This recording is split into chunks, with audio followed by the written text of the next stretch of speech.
Halo teman-teman, selamat datang di channel Dunia Penuh Ilusi. Di sini, kami menyajikan kisah-kisah inspiratif dan penuh makna yang bisa menjadi pelajaran hidup bagi kita semua. Jangan lupa jika kalian suka like dan komen. Selamat menonton dan semoga bermanfaat. Rangga adalah anak seorang pengusaha kaya raya. Hidup dalam kemewahan membuatnya angkuh dan merendahkan orang lain. Ia merasa uang bisa membeli segalanya, bahkan mengabaikan agama. Namun, sebuah musibah besar membuatnya jatuh dalam keterpurukan, hingga ia menemukan jalan yang mengubah hidupnya selamanya. Rangga lahir dalam keluarga kaya raya.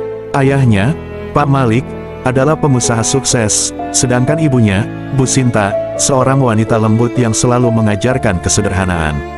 Namun, sejak kecil, Rangga lebih dekat dengan ayahnya yang mengajarkan bahwa harta adalah segalanya. Rumah mereka seperti istana dengan pilar-pilar megah dan taman luas. Di garasi berjejer mobil mewah. Setiap pagi, Rangga diantar ke sekolah dengan sopir pribadi. Semua teman-temannya iri dengan kehidupannya. Namun, kekayaan itu membuatnya angkuh. Pernah suatu kali, seorang teman sekolahnya, Raffi, mengajaknya ke masjid untuk sholat berjamaah. "Ngapain ke masjid? Gue punya uang banyak, hidup gue udah enak, ngapain repot-repot sholat?" Rangga tertawa sambil menepuk pundak Raffi. Suatu hari, seorang nenek tua yang berjualan kue keliling lewat di depan rumahnya.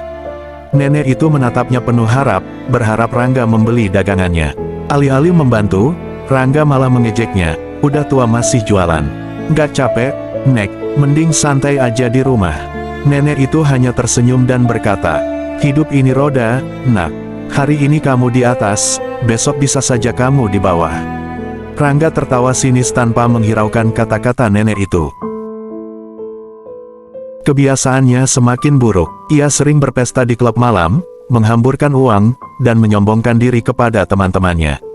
Suatu malam, di sebuah pesta mewah, seorang teman bertanya, "Rangga, lo nggak takut kehilangan semua ini?" Rangga tertawa keras, "Kehilangan? Hahaha, gue nggak bakal miskin. Bapak gue punya perusahaan gede, uang gue nggak bakal habis." Di luar pesta, seorang anak kecil datang menghampiri dan meminta uang untuk makan. Rangga hanya melirik dan berkata, "Pergi sana, jangan ganggu gue." Anak itu berjalan menjauh dengan air mata mengalir. Kehidupan Rangga yang serba mewah tiba-tiba hancur dalam sekejap. Ayahnya mengalami kebangkrutan akibat salah investasi. Semua aset mereka disita, termasuk rumah mewah mereka. Mobil-mobilnya hilang, dan mereka terpaksa pindah ke rumah kecil di pinggiran kota. Rangga tidak bisa menerima kenyataan. Ia marah dan menyalahkan ayahnya. "Ini semua salah papa, kenapa kita harus jatuh miskin seperti ini?" Ayahnya hanya bisa tertunduk lesu, sementara ibunya menangis dalam diam. Keadaan semakin buruk. Rangga yang terbiasa hidup mewah kini harus beradaptasi dengan kehidupan sederhana. Makanan terbatas, pakaian seadanya, dan teman-teman kaya yang dulu selalu bersamanya kini menghilang. Dalam keputusasaan, ia mencoba mencari pekerjaan, tetapi selalu ditolak. Tanpa keterampilan dan pengalaman, tak ada yang mau menerimanya. Suatu hari, ia kelaparan dan hanya memiliki uang receh di sakunya. Dengan malu, ia membeli nasi bungkus di warung pinggir jalan.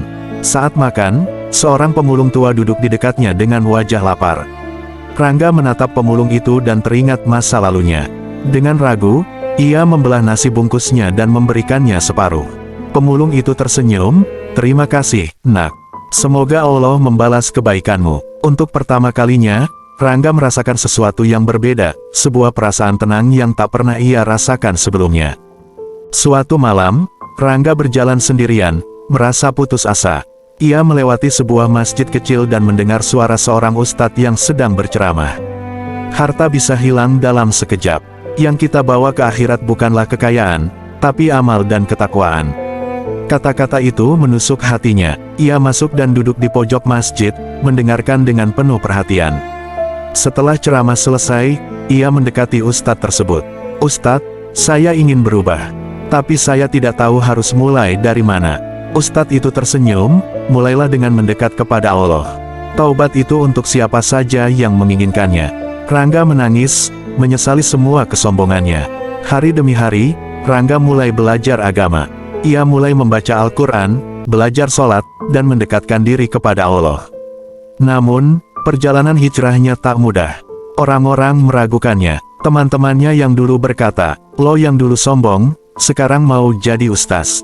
Pasti cuma pura-pura." Tapi Rangga tetap teguh. Ia mulai bekerja sebagai pekerja kasar, membantu ibunya, dan semakin aktif di masjid. Ia juga berusaha meminta maaf kepada orang-orang yang pernah ia sakiti, termasuk nenek penjual kue yang dulu ia hina. "Nek, maafkan saya dulu sombong dan jahat." Nenek itu tersenyum dan berkata, "Nak, Allah itu Maha Pengampun. Yang penting kamu berubah." Kata-kata itu semakin menguatkannya. Beberapa tahun kemudian, Rangga telah menjadi seorang pendakwah. Ia sering mengisi ceramah, berbagi pengalaman hidupnya, dan mengingatkan orang-orang agar tidak sombong. Suatu hari, seorang pemuda kaya datang padanya dan berkata, "Ustaz, saya dulu seperti Anda, sombong dan angkuh. Tapi setelah mendengar kisah Anda, saya sadar dan ingin berubah." Rangga tersenyum haru. Ia tahu bahwa hidupnya kini memiliki makna yang jauh lebih besar dibandingkan ketika ia memiliki segalanya. Di setiap ceramahnya, ia selalu berkata, "Harta itu hanya titipan, kesombongan hanya akan membawa kehancuran. Yang abadi adalah amal kita." Kini, Rangga adalah seorang yang berbeda. Dari anak orang kaya yang sombong, ia menjadi pendakwah yang rendah hati dan membantu banyak orang.